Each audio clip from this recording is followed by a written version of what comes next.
വ്യവസായ സൗഹൃദം എന്ന് സർക്കാർ അവകാശപ്പെടുന്ന നമ്മുടെ സംസ്ഥാനത്ത് സംരംഭത്തെ തകർക്കാൻ CPM നേതാവിന്റെ ശ്രമം.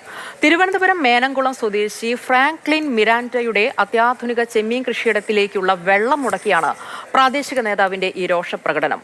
അതേസമയം ആരോപണങ്ങൾ CPM Thiruvananthapuram Nehru junction branch secretary നിഷേധിച്ചു.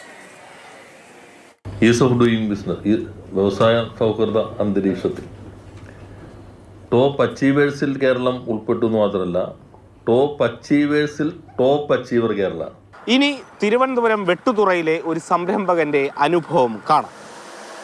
ഇത് ഫ്രാങ്ക്ലിൻ മിരാൻഡ.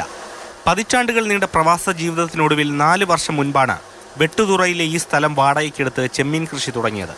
കടൽവെള്ളം ശുദ്ധീകരിച്ച് ബയോഫ്ലോക്ക് രീതിയിലാണ് ചെമ്മീൻ കൃഷി. രാജ്യത്ത് തന്നെ ആദ്യമായി തുടങ്ങിയ ഈ ഒരു ആശയത്തെ ഫിഷറീസ് വകുപ്പ് 2 കൈയും നീട്ടി സ്വീകരിച്ചു. കടൽവെള്ളം പൈപ്പിട്ടെടുക്കാൻ അനുമതി നൽകി. റോഡിന് കുറുകെ പൈപ്പ് കടന്നു പോകുന്നതിന് PWDയും തടസ്സം നിന്നില്ല.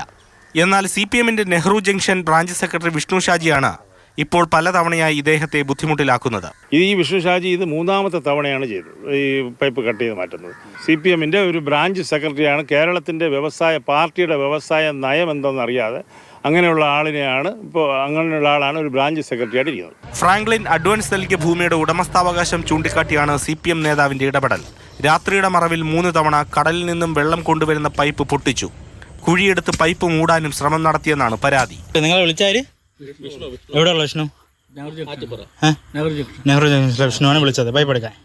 വിഷ്ണു പറഞ്ഞ അനുസരിച്ച് നിങ്ങൾ ഈ പൈപ്പ് എടുത്തു, അതല്ലേ? അത്രയും നിങ്ങൾ ചെയ്തു, നിങ്ങൾ വേറെ ഒന്നും അറിയത്തില്ല. പലതവണ ഈ പ്രവൃത്തി തുടർന്നതോടെ ഉടമ കോടതിയെ സമീപിക്കുകയായിരുന്നു. അനുകൂല വിധി നേടിയിട്ടുണ്ട്. ഈ 12 ലക്ഷം ചെമ്മീൻ കുഞ്ഞുങ്ങളവിടെ കിടക്കുന്നത് കാരണം കോടതി പൈപ്പ് ലൈൻ ക്രമീകരിക്കാൻ പറഞ്ഞു. അങ്ങനെ നമ്മുടെ ചിലവിൽ തന്നെ പൈപ്പ് ലൈൻ ഇട്ടു. 3.5 കോടി മുടക്കുമുതലുള്ള സംരംഭത്തിൽ 2,69 ലക്ഷം രൂപയും കേരള ഫിനാൻസ് കോർപ്പറേഷനിൽ നിന്നെടുത്ത കടമാണ്. അതിന്റെ തിരിച്ചടവും തൊഴിലാളികളുടെ ശമ്പളവും മറ്റ് പ്രതിസന്ധികളും അതിജീവിച്ച് ഫ്രാങ്ക്ലിൻ മുന്നോട്ട് പോകുന്നതിനിടെയാണ് വ്യവസായത്തെ പിന്നോട്ടടിക്കുന്ന ഇത്തരം പ്രവർത്തനങ്ങൾ. അതേസമയം സ്ഥലത്തിന്റെ ഉടമ പറഞ്ഞതനുസരിച്ച് ജോലിക്കാരെ അവിടേക്ക് വിടുക മാത്രമാണ് ചെയ്തതെന്നും വിഷയവുമായി ബന്ധപ്പെട്ടിട്ടില്ലെന്നുമാണ് CPM നേതാവിന്റെ വിശദീകരണം.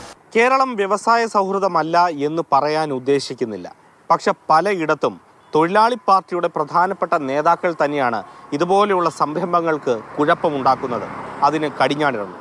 പ്രേം ശശിക്കൊപ്പം AK സ്റ്റെഫിൻ, മാതൃഭൂമി ന്യൂസ്, തിരുവനന്തപുരം.